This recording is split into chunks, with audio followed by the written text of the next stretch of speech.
Halo geng, selamat datang di Zona Donghua Channel. Kali ini Mimin akan membahas spoiler tentang Tales of Herding Gods. Buat kalian yang baru join, jangan lupa like, comment, and subscribe, dan nyalakan notifikasinya agar kalian selalu update konten-konten terbaru dari Mimin tentunya. Oke, nggak usah lama-lama, langsung aja kita ke spoilernya. Let's go! Ditambah lagi dengan rusa jantan yang agung itu, yang sama agungnya dengan naga dan unicorn, maka identitas lelaki tua ini kemungkinan besar adalah sezaman dengan leluhur muda dan yang lainnya. Shen Wanyun dan Si Yun Xiang juga menyadari sesuatu dan menoleh ke arah Master Kekaisaran Yankang. Namun, Biksu Yun Kue tidak terlalu memikirkannya dan melangkah maju sambil tersenyum dan bertanya, "Tetua, bagaimana mungkin ada ikan di sini? Apakah ini cucu Anda?" Cucu Anda terus melempar batu, dan kalaupun ada ikan, mereka pasti akan takut. Lelaki tua itu mengangkat kepalanya, memperlihatkan wajahnya yang keriput, lalu berkata sambil tersenyum, "Kenapa tidak ada ikan? Bukankah merepotkan kalau ikan-ikan itu datang sekarang?" Yun Ke menoleh ke arah tempat ia sedang memancing, namun tidak melihat seekor ikan pun, yang terlihat hanya anak nakal yang melempar batu. Guru Kekaisaran Yankang melangkah maju dan berkata dengan acuh tak acuh, "Meskipun kolam ini tidak besar, ikan-ikannya cukup besar. Akan sulit untuk menangkapnya. Aku ingin tahu apakah tetua memiliki kemampuan untuk melakukannya?" Kerutan di wajah lelaki tua itu menumpuk, lalu ia tersenyum dan berkata, "Dunia ini seperti kolam air jernih. Tetapi seekor ikan besar telah datang dan mengotori air. Ikan besar ini seharusnya melompati gerbang naga dan menjadi naga sungguhan, tetapi alih-alih mengotori air, ia juga memakan ikan-ikan yang lebih kecil, memakan semua ikan kecil lainnya. Tuan Kekaisaran, bagaimana menurutmu? Haruskah aku memancing ikan besar yang mengotori air ini?" Mata Guru Kekaisaran Yankang berkedip-kedip, tangannya terlipat di lengan baju sambil berbicara perlahan. "Bukankah agak kurang pantas bagi tetua untuk membandingkan sekte dengan ikan kecil? Sekte seharusnya seperti lintah, lintah yang menghisap darah ikan. Airnya mungkin tampak jernih, tetapi ikan-ikan di dalamnya digigit lintah. Kalau begitu, kita seharusnya tidak memancing, tetapi mengambil tindakan drastis untuk membasmi lintah-lintah itu." Orang tua itu berhenti berbicara. Tuan Kekaisaran Yankang berhenti berbicara. Tidak ada gunanya bicara kecuali kalian sepakat. Mereka sudah mengucapkan beberapa kalimat dan keduanya merasa tidak bisa saling meyakinkan.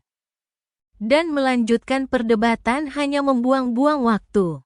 Karena idenya berbeda dan Anda tidak dapat meyakinkan satu sama lain, akan lebih baik untuk membunuh pihak lain dan menghancurkan idenya. Lelaki tua itu berdiri, menyimpan pancing dan talinya, lalu meletakkannya di samping sebatang pohon besar.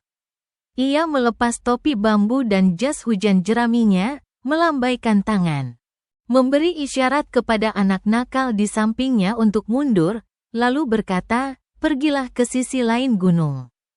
Guru Kekaisaran Yankang berkata kepada Qin Mu dan yang lainnya, "Kalian pergilah ke atas gunung dan tunggu aku." "Tetua, apakah semua keahlian kalian sudah diwariskan?" Orang tua itu mengangguk dan berkata, "Semuanya sudah diwariskan." "Di mana Tuan Kekaisaran?" Master Kekaisaran Yankang berkata dengan tenang, "Aku tidak perlu melakukannya. Di masa mudaku, aku pemarah dan membunuh terlalu banyak orang, menyebabkan banyak sekte hancur dan kehilangan keahlian unik mereka. Setelah mendirikan Menara Tianlu, aku sering menyesalinya. Jadi sejak saat itu, setiap kali aku membunuh seseorang, aku membiasakan diri untuk bertanya." Meskipun Qin Mu ingin tetap tinggal dan menyaksikan pertempuran langka ini, ketika makhluk setingkat Master Negara Yankang bertarung, fluktuasinya mungkin akan lebih dahsyat daripada Raja Iblis Dutian. Menyaksikan pertempuran dari jarak sedekat itu hanya akan berujung pada kematian. "Ayo kita menyeberangi gunung," kata Qin Mu dengan suara berat. Ia memimpin semua orang melewati gunung dan melihat ke bawah. 2 orang di bawah air terjun itu tertutup kabut dan tak terlihat jelas. Anak nakal yang melempar batu itu sedang menunggangi seekor rusa besar tak jauh dari mereka. Ia mengedipkan mata dan berkata, "Kamu dari Akademi Tai?" Shen Wanyun mengangguk dan berkata, "Siapa namamu, saudara?" "Muran, Wang Muran." Usianya hampir sama dengan Qin Mu, tetapi tidak seperti ketenangan yang ditunjukkan Qin Mu. Wang Muran sangat aktif dan tidak bisa duduk diam. Ia akan bosan jika diam sedikit saja. Ia gelisah bahkan saat berlari menghampiri rusa besarnya, menepuk-nepuk pantatnya. Qin Mu bertanya, "Kamu berasal dari sekte mana?" "Saudara Wang, Xiao Yujing." Xiao Yujing, Shen Wanyun, Yun Ke, dan yang lainnya agak bingung karena belum pernah mendengar tentang sekte ini. Negara bagian Yankang memiliki 3 tempat suci utama, dan meskipun ada beberapa sekte berskala besar yang menyaingi ketiganya, Xiao Yujing tidak termasuk di antaranya. Qin Mu tercengang. Tidak semua orang bisa menggunakan kata Yujing. Yujing berarti ibu kota tempat Kaisar Langit tinggal. Dan Kaisar Langit ini bukanlah dewa, melainkan makhluk abadi, Kaisar Langit yang abadi. Sekte manakah yang begitu berani memilih nama Xiao Yujing? Kami tinggal di Tanah Suci Xiao Yujing. Jumlah penduduk di sana sangat sedikit. Mereka semua pria dan wanita tua, dan tidak banyak yang seusia dengan saya. Wang Muran berkata, "Seseorang datang mengunjungi guru saya kali ini dan memintanya untuk menemui guru nasional." Ia mengatakan bahwa guru nasional sedang mempraktikkan praktik-praktik jahat dan ingin menghancurkan semua sekte agama. Awalnya, guru saya agak enggan, tetapi ia tidak bisa menolaknya. Jadi ia mengajak saya berjalan-jalan dan melihat-lihat. Ia mengatakan bahwa semua sekte agama di dunia telah hampir sepenuhnya dihancurkan oleh guru nasional. Dan tindakannya memang tidak berbeda dengan tindakan para iblis. Hulinger bertanya-tanya, "Bukankah kita berada di pihak keadilan?" "Saya pikir Tuan Kekaisaran sangat jujur." Wang Muran menggelengkan kepalanya dan berkata, "Kalian semua adalah antek-antek istana kekaisaran, antek-antek Tuan Kekaisaran. Dan reputasi kalian sangat buruk." Qin Mu bingung. Ia merasa perilaku guru nasional baik-baik saja dan benar. Terlebih lagi, guru nasional juga memiliki sikap yang benar. Dalam pandangan Qin Mu, semua yang dilakukannya adalah normal dan benar. Kok bisa jadi jahat di mata orang lain? Lebih jauh lagi, bagaimana para sarjana dari Akademi Kekaisaran ini menjadi antek-antek istana kekaisaran dan guru kekaisaran, dan menjadi terkenal? Positif dan negatif. Mungkin itu hanya masalah perspektif, pikir Qin Mu. Hulinger bertanya, "Muran, apa yang akan kamu lakukan jika gurumu meninggal?" Wang Muran penuh percaya diri dan menggelengkan kepalanya, berkata, "Tidak ada yang bisa membunuh guruku. Kemampuannya." Pada saat itu, Master Kekaisaran Yankang datang dan berkata kepada Wang Muran, "Ambil jenazahnya." Sebelum meninggal, beliau berkata akan mewariskan semua keahliannya kepadamu. "Bagus sekali, berlatihlah dengan baik." Wang Muran tertegun sejenak. Lalu tiba-tiba melompat dari punggung rusa dan berlari cepat menuju air terjun. Tak lama kemudian, terdengar ia menangis keras. "Xiao Yujing sungguh luar biasa. Aku pernah mendengar tentang sekte ini. Sekte ini ada hubungannya dengan surga." Guru Kekaisaran Yankang memandang Qin Mu dan berkata, "Li Cheng ada di depan. Aku terluka. Kau perlu membuatkanku obat dan ramuan untuk menyembuhkanku." Qin Mu mengangguk dan berkata, "Luka Tuan Kekaisaran sulit diobati. Obat yang saya resepkan pasti akan sangat rumit." Wang Muran mengangkat tubuh nelayan itu dan meletakkannya di punggung seekor rusa jantan. Ia kemudian dengan cepat menunggangi rusa jantan itu untuk mengejar Qin Mu, guru kekaisaran Yan Kang, dan yang lainnya, sambil berteriak. Aku akan membalaskan dendam tuanku. Guru kekaisaran Yan Kang berbalik dan berkata dengan serius, keahlian gurumu tidak buruk. Setelah kau mempelajarinya, sebelum kau membalas dendam padaku, wariskanlah kepada murid-muridmu sendiri. Jangan biarkan keahliannya punah. Wang Muran berteriak, dan awan muncul di bawah kaki rusa itu. Ia berlari ke udara dan perlahan menghilang. Seseorang meminta orang tua baik hati dari Xiao Yujing untuk datang dan menguji keadaan. Sungguh tidak disayangkan dia meninggal. Master negara Yan Kang mengalihkan pandangannya dan berkata kepada Qin Mu dan yang lainnya, Xiao Yujing adalah tempat misterius, terpencil dari urusan duniawi. Dengan asal-usul yang sangat kuno, saya hanya mendengar desas-desus tentangnya, dan ini pertama kalinya saya melihat seorang master dari sana.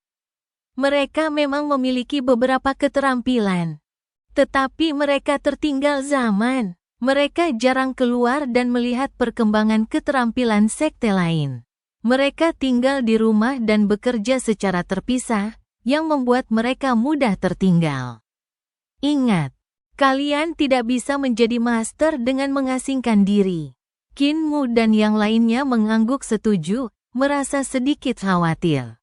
Orang tua yang memancing ini sebenarnya diundang oleh seseorang untuk menguji air?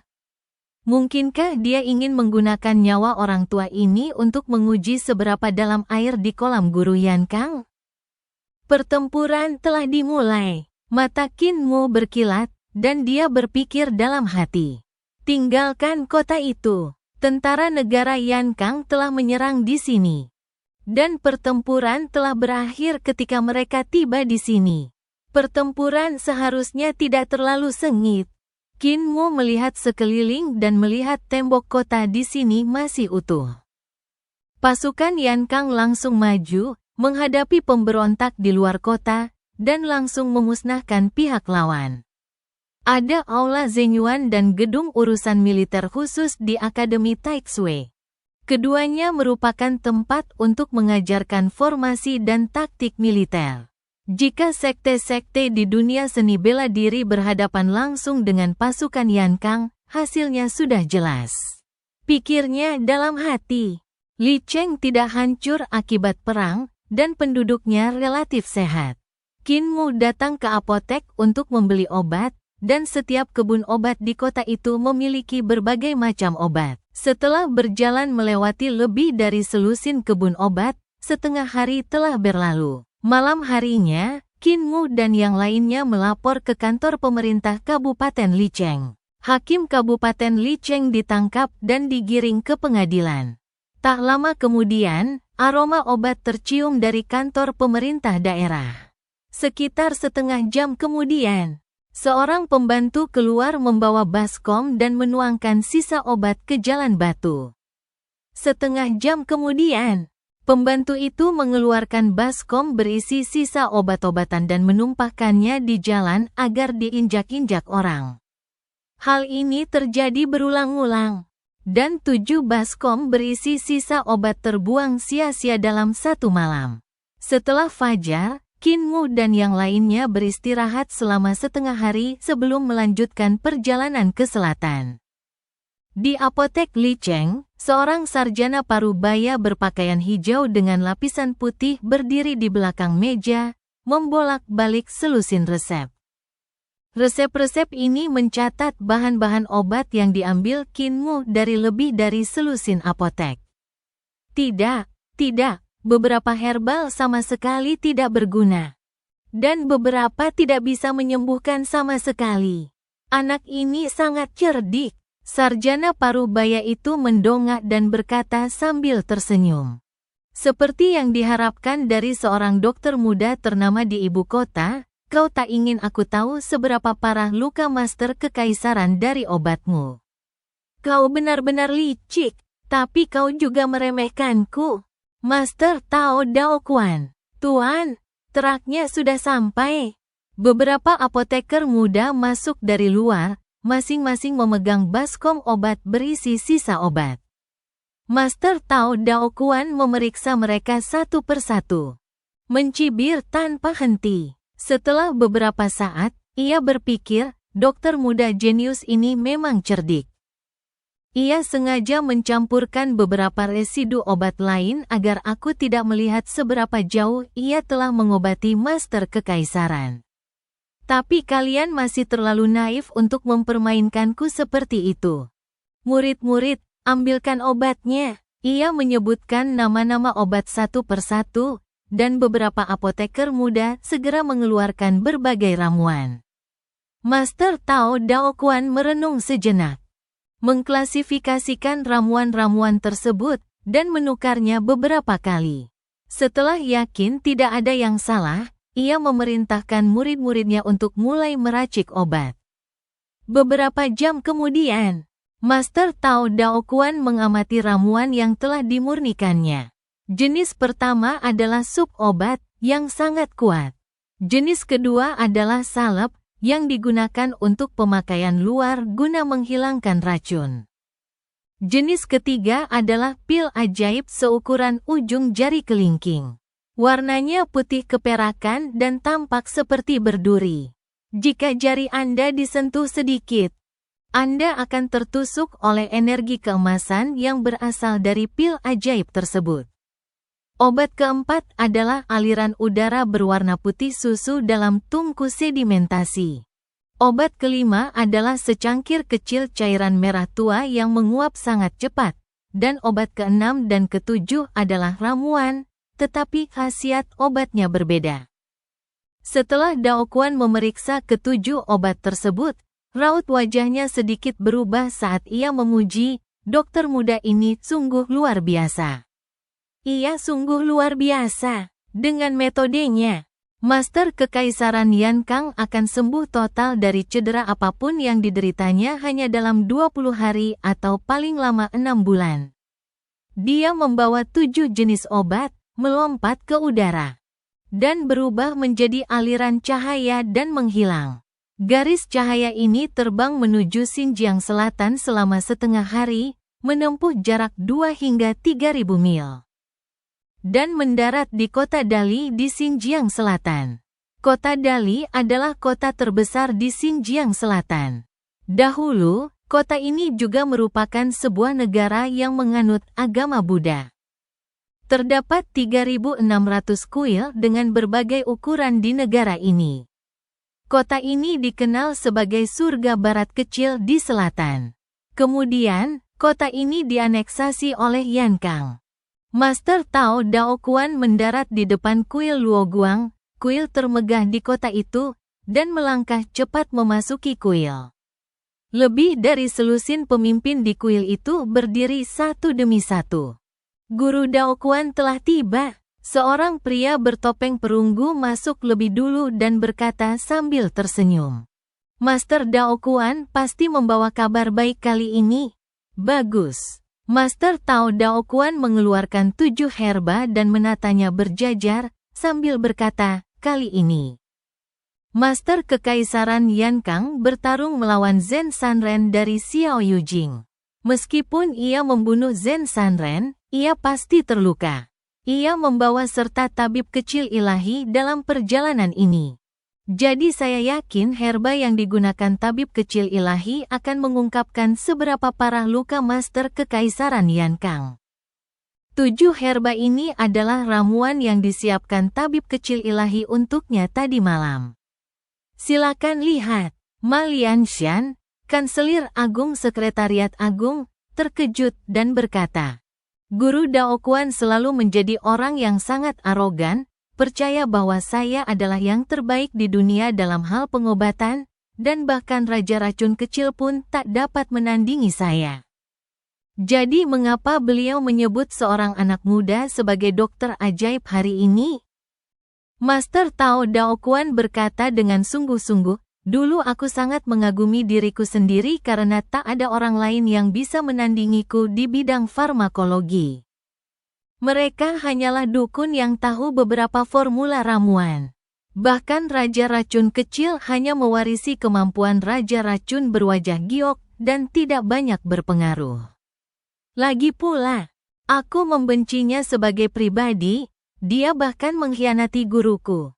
Aku membencinya, tapi dokter jenius kecil ini sungguh pantas menyandang gelar dokter jenius.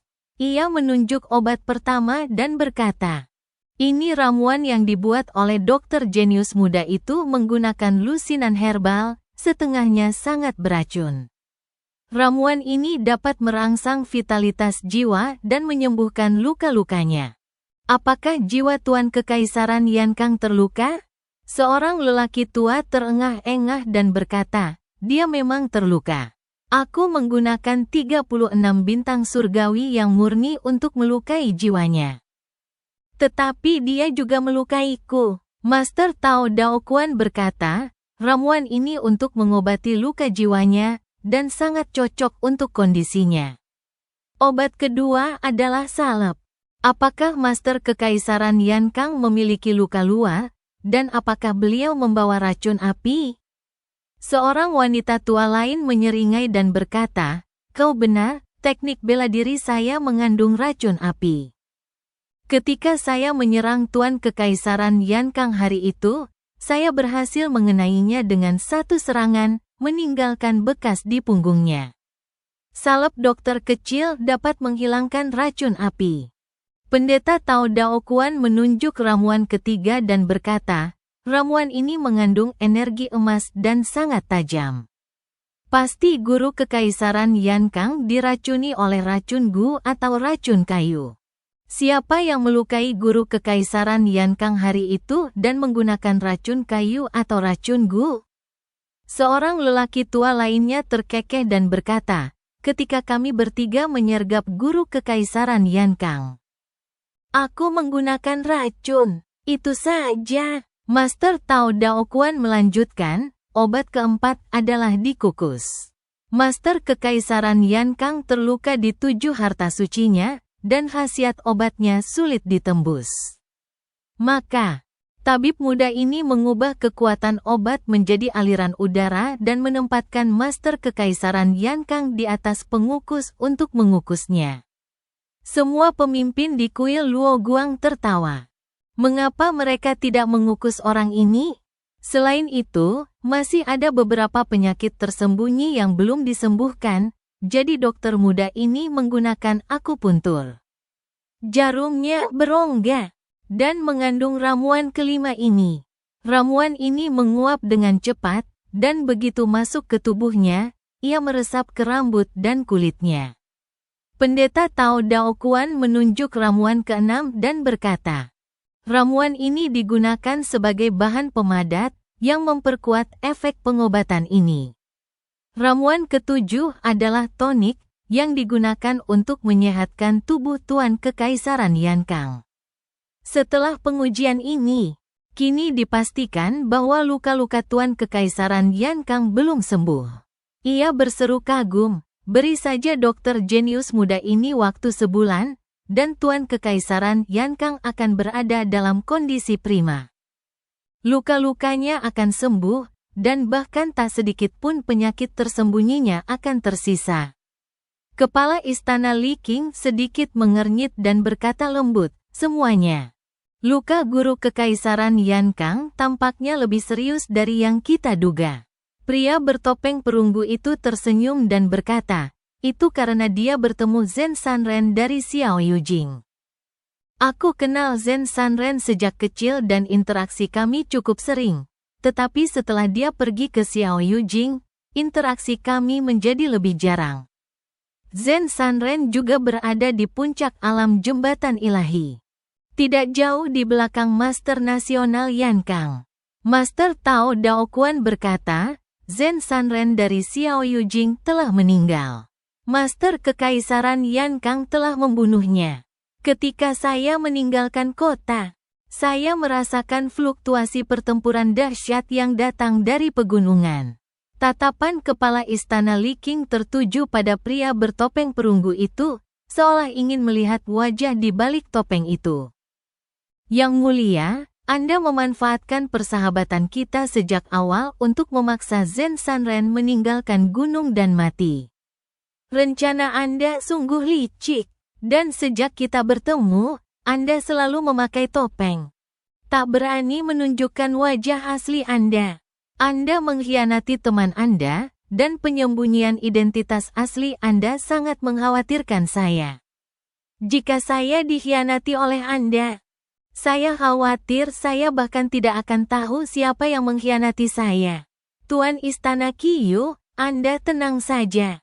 Dia akan baik-baik saja. Penguasa Istana Li Qing, Qiyu Diei, melihat ke arah suara itu dan melihat bahwa orang yang berbicara adalah salah satu dari 3 keajaiban Istana Sanqi, penguasa istana, Che Zhengli, ayah dari selir Che di ibu kota. Setelah dia memberontak, selir Che juga terlibat olehnya, dan sekarang dia berada di istana yang dingin, tidak diketahui apakah dia hidup atau mati. Kepala istana Li Qing berkata dengan tenang. Hanya karena Anda bilang tidak apa-apa, apakah itu berarti memang tidak apa-apa? Tuan Chebao, jangan lupa bahwa Anda juga seorang kerabat kerajaan. Wajah Che Zhengli sedikit berubah. Saat hendak berbicara, tiba-tiba seorang wanita tua tersenyum dan berkata, "Kepala istana, tidak ada masalah dengan identitas orang ini." Wanita tua yang berbicara itu adalah salah satu dari 3 orang kuat di masa lalu yang menyergap Tuan Yankang. Ia berkata tidak apa-apa, dan Tuan Istana Li Qing terpaksa menahan diri. Karena Tuan Kekaisaran Yankang benar-benar terluka parah dan belum pulih. Haruskah kita memberinya waktu untuk pulih? Pria bertopeng perunggu itu melihat sekeliling dan berkata, dia memerintahkan He Xiaopeng untuk datang ke sini dan memberi kita 2 pilihan. Sekarang saatnya untuk mengambil keputusan. Jalan mana yang harus kita ambil?